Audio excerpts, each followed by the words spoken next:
Martin, the studio editor, is joining me shortly, and you can see him on the screens to give us some very important updates on the staff of ECG demonstrating and saying that they're going on a nationwide blackout. Yes, hello, Martin. Absolutely, Wendy. Thank you very much. And truly, I think it's one of the disturbing stories that has been trending in the last few days.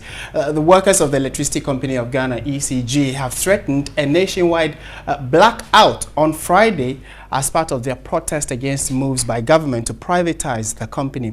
Now, the workers have vowed to plunge the entire country into total darkness on Friday should government go ahead to launch the 25-year concession arrangement. And on your screens are some of the demonstrators in some of the company's ECG offices around the country. Now, the planned outage is to get the general public support their cause, since the move by government will be detrimental to the country. Meanwhile, work at the ECG headquarters has halted, with workers intensifying their displeasure against the sale of ECG with a protest. And that's what's happening with regard to Ghana's power sector.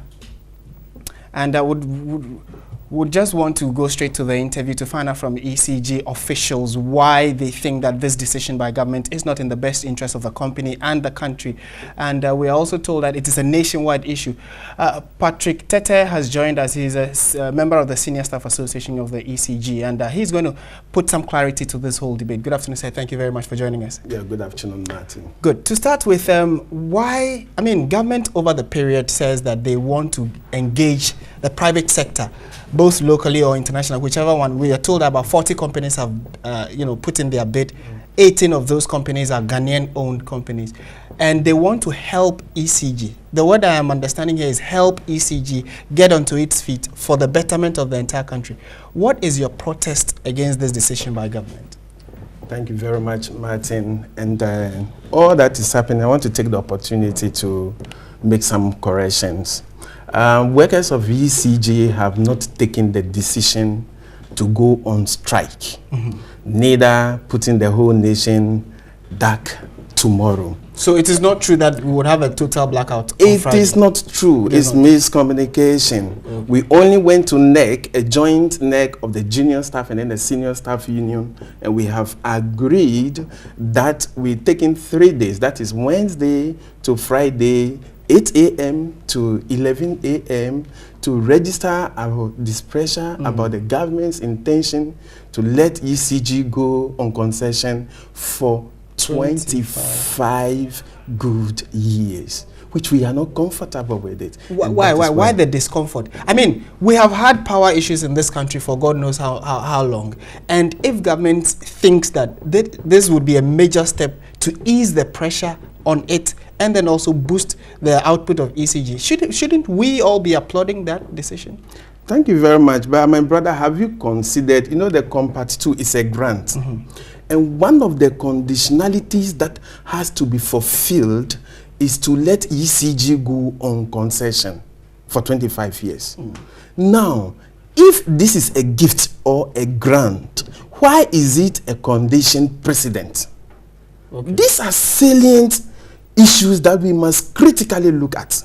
If a white man or the American is giving you a grant, it's like somebody giving you a toffee to lick.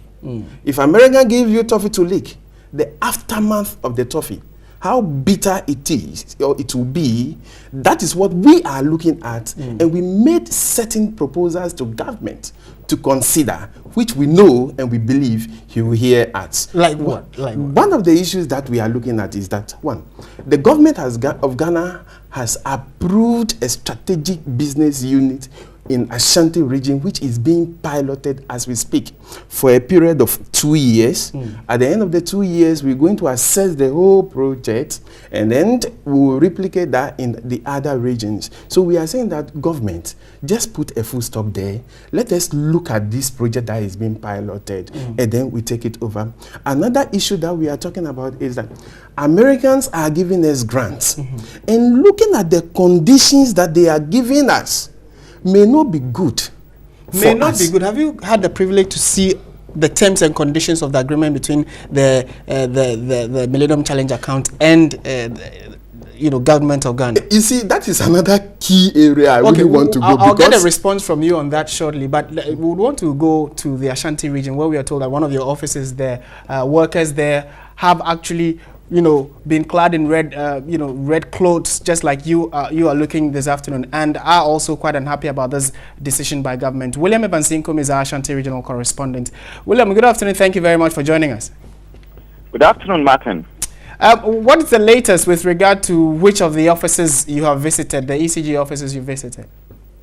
Well, Martin, I can say that the industrial action has intensified compared to what we were seeing yesterday. For instance, yesterday when we visited the Doom main office of the ECG, it was more like a sit-down strike. But this morning, what we saw was that the number of the workers have moved from their offices to come on the streets and then chanting war songs here and there, holding placards, of course, depicting or carrying their messages across. But Martin, in all these things, I must say that the customers have been on the receiving end, or they have been kind of bearing the brunt of all these kind of umpires, because they are having growing frustration as a result of what is happening at the moment, Martin. Okay, and we are told that it's supposed to be between 8 and 11 a.m. That's the period of the strike or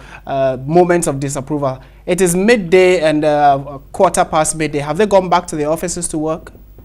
They have. When it comes to the stipulated time within which they are actually executing this particular exercise, you will say that when it comes to respecting the time, they are doing exactly that. But to the customers, especially those who are coming from far places to pay their bills and all that. I remember I spoke to a customer this morning, and he was telling me that, look, I am coming from a very far distance, and this is the only time that I'll be able to pay my bills. So if I come here within around 8 and 9 a.m. and they tell me that they are not working, and for that matter, I should go back and come back around 12 p.m., that would be very uncomfortable for me. And he asked a very interesting question. That's quite loose rhetoric. If they are asking us to pay the electricity bills for which we are owing, and yet we come to the offices and they are not taking them, are they expecting us to, or are they coming back to our houses to disconnect us from the national grid?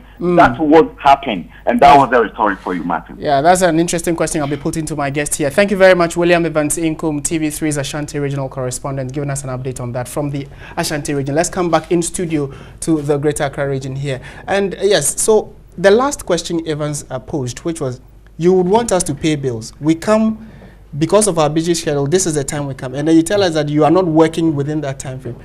Have you considered the kind of impact it is having on customers? Yes, we have taken consideration of all those. We have private vendors that should you walk to ECG to buy credits, and they lock up the place because of this 3-hour program, they can go to our private vendors, yes, and they can access their credits. Okay. You see, one thing we have to know and understand that whatever ECG is doing today, it is not for our own interest, but also for the interest of Ghanaians. ECG is a state asset. It does not belong to any individual, any political party, or any particular government. It is our paternal inheritance that we must hold in high esteem. We've unfortunately run out of time on this, but what is your next line of action? From Friday, are you going back to your normal work? Yes, we'll go back, but whatever happens, decisions are taken at NEC. We take mandate from our members and we act. So whatever the next line of action may be, NEC will decide, and we'll get back to our cherished customers. All right, thank you very much, Patrick. Benyami is an executive member of the ECG workers, and they have raised a few concerns. The Senior Staff Union. Yes, he's the secretary of the Senior Staff Union. Thank you very much for that. And this is still Midday Live on TV3.